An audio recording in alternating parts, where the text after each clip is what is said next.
Ao redor de 400 metros cadrados nos que dende a parroquia de Campaña no concello de Valga 4.500 pezas feitas de xeito artesanal repasan o que deu de si o último ano en todo o mundo. Xa está aberto ao público o Belén artesanal en movemento. Que non só é o que é o Belén, o nacemento en sí, sino que hai moitas historias que ocurren durante o ano que aquí fanos ver e fanos recordar, fanos facer memoria a todos nós.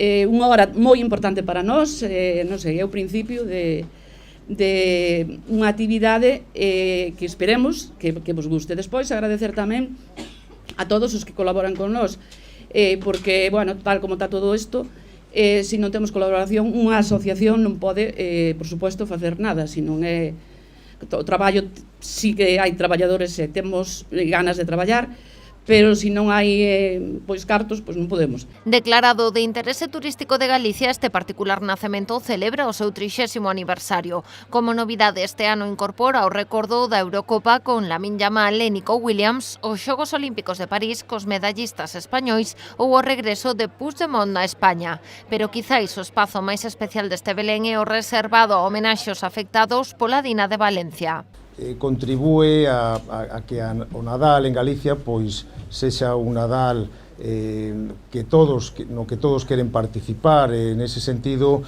hai que lembrar que o Belén da Valga pois é unha festa de interese turístico de Galicia.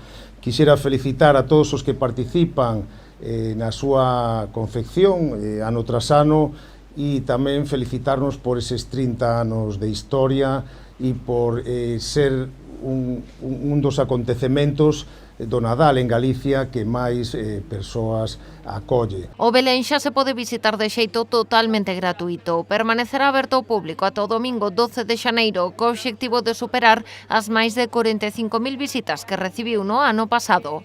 Para nós é unha alegría inmensa que o traballo de toda esta xente se vexa refrendado con esta cantidad. Hoxe pois sabemos o día que temos e bueno, pois xente na cola aí esperando para visitar, non? Este ano a Asociación Amigos do Belén repetirá a súa tómbola solidaria. Será o vindeiro sábado 7 de decembro e a recadación destinarase de xeito íntegro aos afectados pola Dina.